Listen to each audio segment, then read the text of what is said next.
ఎక్కడ దొంగలు అక్కడే గప్చుప్, అందరూ మంచోళ్లే. ఇదే మద్యం ముడుపుల వ్యవహారంపై ప్రస్తుతానికి ప్రభుత్వ సమాధానం. అధికార ప్రతిపక్షాల మధ్య పరస్పర దూషణలు, ఆరోపణల మధ్య సిండికేట్లపై శాసనసభలో సాగిన చర్చ ఎలాంటి ఫలితాన్ని ఇవ్వకుండానే ముగిసింది. మద్యం సిండికేట్ల నియంత్రణ, నిరోధానికి ఓ ముగింపు ఇవ్వలేకపోయింది. ప్రభుత్వాన్ని ఇరుకున పెట్టేందుకు తెలుగుదేశం ప్రయత్నిస్తే ఎదురుదాడి ఆయుధంగా ప్రభుత్వం ముందుకెళ్లింది. ఆరోపణలు ఎదుర్కొంటున్న మంత్రి మోపిదేవి వెంకటరమణ రాజీనామాకు తెలుగుదేశం చేసిన డిమాండ్ను తోసిపుచ్చిన ప్రభుత్వం ప్రస్తుతం ఈ వ్యవహారం కోర్టులో ఉన్నందున ఎలాంటి చర్య తీసుకోలేమంటూ తన ఉద్దేశాన్ని స్పష్టం చేసింది.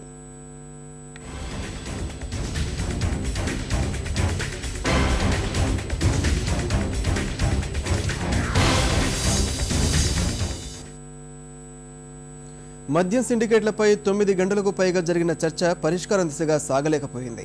వ్యక్తిగత ఆరోపణలకే అత్యధిక సమయం ఖర్చయిపోవడం వల్ల అసలు విషయం పక్కదారి పట్టింది.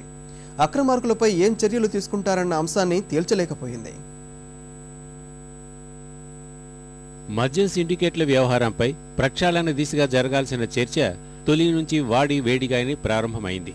నిన్న మధ్యాహ్నం 12 గంటల సమయంలో ప్రారంభమైన చర్చ ఏకబిగిన రాత్రి 9:15 వరకు సాగింది. దాదాపు 9:30 గంటల పాటు జరిగిన చర్చలో పరస్పర ఆరోపణలు, ఖండనలకే ఎక్కువ సమయం గడిచిపోయింది. అర్థవంతమైన చర్చకు అరకొరగానే చోటు లభించింది. Prajarajyam party, Loksatta, BJP, CPI, CPM, MIM మాత్రం పలు అంశాలను సూచించిన వాటిని అధికార పక్షం గాని, ప్రధాన ప్రతిపక్షం గాని పెద్దగా పట్టించుకున్న దాఖలాలు లేవు.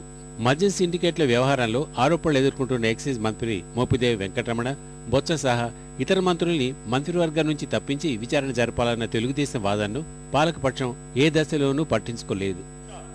చెన్నారెడ్డి గారిని చూసాం, విజయభాస్కర్ రెడ్డి గారిని చూసాం, జనార్దన్ రెడ్డి గారిని చూసాం, రాజశేఖర్ని చూసాం, రోసయ్యను చూసాం. కానీ ఇంత దిగుదారి ఏ ముఖ్యమంత్రి ప్రవర్తించలేదు. ఇది ఫ్రస్ట్రేషన్ లో ఉన్నాడు. ఆ ఉద్యోగం ఊడిపోతుందనే భయంతో ఏం చేయాలో దిక్కు తెలియకుండా వాళ్ళ పార్టీలో ఉండే అంతర్గత విభేదాలతో ఈరోజు దోషులను కూడా కాపాడాలని పోటీ పడే పరిస్థితికి వచ్చాడు. ఇది జరగని విషయం. అవినీతి చేసి తప్పించాలనుకుంటున్నారు. ఈరోజు దేశంలో ఎవరు అవినీతి చేసినా, ఎవరు తప్పు చేసినా జైలు పోతారు తప్ప మిమ్మల్ని వదిలిపెట్టే సమస్య లేదు. ముఖ్యమంత్రి సహా కాంగ్రెస్ సభ్యులు, మంత్రులు, ప్రతిపక్ష నేత చంద్రబాబు నాయుడు లక్ష్యంగా ఎదురుదాడికి దిగారు. నీకు దమ్ము ధైర్యం ఉంటే పెట్టు ఇక్కడ ఒక పేపరు. దిస్ ఇస్ ఏసీబీ కోర్టులో నువ్వు అక్యూజ్డ్ గా నిన్ను చూపించిన పత్రములో నువ్వు రాజీనామా పెట్టినావా? ఎందుకు పెట్టలేదు రాజీనామా? అక్యూజ్డ్ గా ఉన్నప్పుడు నిన్ను అక్యూజ్డ్ గా చూపించారు. అక్యూజ్డ్ కోర్టుకు పోవచ్చు. నీకు ధైర్యం ఉండి నువ్వు స్టేక్ ఎందుకు పోయావు? అక్యూజ్డ్ గా ఉంటే ఇన్వెస్టిగేషన్ ఎందుకు చేయించుకోలేదు? చర్చంతా మంత్రి కన్నా లక్ష్మీనారాయణ, తెలుగుదేశం పార్టీ సభ్యుడు గాలి ముద్దుకృష్ణనాయుడు, సీఎం కిరణ్, చంద్రబాబు మధ్య పరస్పర ఆరోపణలుగానే సాగింది.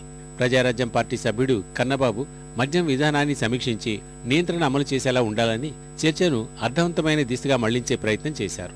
ఆ తర్వాత పరిస్థితుల్లో కొంత మార్పు కనిపించినా మొత్తం ఇదే తీరును సాగడంతో అసలు మద్యం నియంత్రణ వంటి అంశాలకు ప్రభుత్వం నుంచి నిర్దిష్ట సమాధానం రాలేదు. మద్యం సిండికేట్ల వ్యవహారంలో ఆరోపణలు ఎదుర్కొంటున్న మంత్రి మోపిదేవిని ముఖ్యమంత్రి కిరణ్ పూర్తిగా వెనకేసుకొచ్చారు. చర్చ సందర్భంగా వివిధ పక్షాలు చేసిన డిమాండ్లు వేటికి ప్రభుత్వం అంగీకరించలేదు. కొత్త మద్యం విధానం తీసుకొచ్చేందుకు అవకాశం ఉందని మాత్రం పేర్కొంది. అయితే ఈ అంశాన్ని సోమవారం కూడా వదలబోమని సభ ముగిశాక చంద్రబాబు స్పష్టం చేశారు.